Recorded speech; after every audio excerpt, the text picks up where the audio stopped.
নমস্কাৰ। জুবিনদাৰ হত্যাৰ মূল অভিযুক্ত সিদ্ধাৰ্থ শৰ্মাৰ ইতিমধ্যে বন্ধ কৰি থোৱা পানী ফেক্টৰী খুলি দিয়া হ'ল। আজি মূল অভিযুক্ত জুবিনদাক মাতি নি হত্যা কৰা মূল অভিযুক্ত শ্যামকানু মহন্তৰ বেংক একাউণ্ট যি জব্দ কৰা হৈছিল, সেই বেংক একাউণ্টও আজিৰ পৰা খুলি দিয়া হ'ল।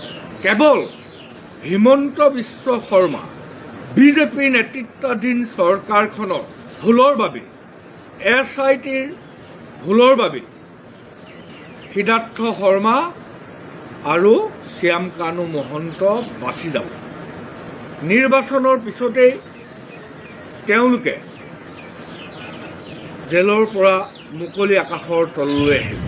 আমাৰ সকলোৰে শ্ৰদ্ধা অসমীয়া জাতিৰ হিয়াৰ আমঠু জুবিনদাৰ মৃত্যুৰ ন্যায় আমি নেপামগৈ। জুবিনদাৰ মৃত্যু হৈছিল ছিংগাপুৰত, কিন্তু জুবিনদাৰ মৃত্যুৰ তদন্ত কৰিছিল ক'ত? জুবিনদাই ৰাতি 12টাত 1টাত আহি ৰুটি খোৱা, পুৰি খোৱা, ঘুগনি খোৱা GMCৰ সন্মুখৰ কছাৰীদাৰ দোকানত। জুবিনদাৰ মৃত্যু য'ত হৈছিল, জুবিনদাৰ মৃত্যু হোৱাৰ সময়ত মৃত্যুৰ সৈতে জড়িত যিসকল ছিংগাপুৰৰ ব্যক্তি, তেওঁলোকক আজি তাৰিখলৈকে বিজেপি, RSS আৰু হিমন্ত বিশ্ব শৰ্মাই গ্ৰেপ্তাৰ কৰা আমি দেখা নেপালোঁ। সমগ্ৰ অসমবাসী ৰাইজে জুবিনদাৰ মৃত্যুৰ তদন্ত বিচাৰি ৰাজপথলৈ আহিব লাগিব আৰু হিমন্ত বিশ্ব শৰ্মা বিজেপি, RSS চৰকাৰখনৰ কলিজাটো কঁপাই দিব পাৰিব লাগিব। তেতিয়াহে আমি জুবিনদাৰ মৃত্যুৰ প্ৰকৃত ন্যায় পাবলৈ সক্ষম হ'ম।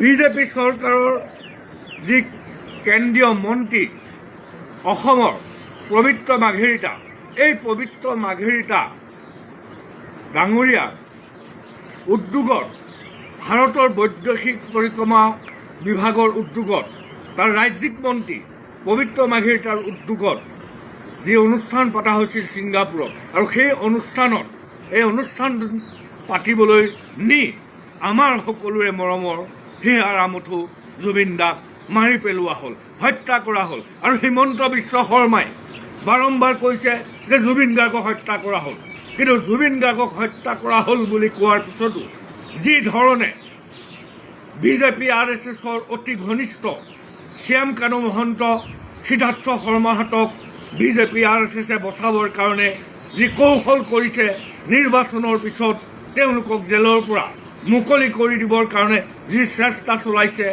ফাষ্ট ট্ৰেক আদালত গঠন কৰিম বুলি কৈ আজিলৈকে গঠন নকৰা এই চৰকাৰখনৰ বিৰুদ্ধে অসম আৰু অসমীয়া মানুহে জুবিনদাৰ ন্যায় পাবলৈ হ'লে আমি যুঁজিব লাগিব। যুঁজি যুঁজি শিল ঘঁহা দি বিজেপি চৰকাৰৰ এই 2 নম্বৰী হিমন্ত বিশ্বৰ কলিজাটো কঁপাই দিব পাৰিব লাগিব। তেতিয়াহে অসম আৰু অসমীয়াই আমাৰ সকলোৰে মৰমৰ শ্ৰদ্ধাৰ শিল্পী জুবিনদাৰ মৃত্যুৰ উচিত তদন্ত পাবলৈ সক্ষম হ'ম। ধন্যবাদ।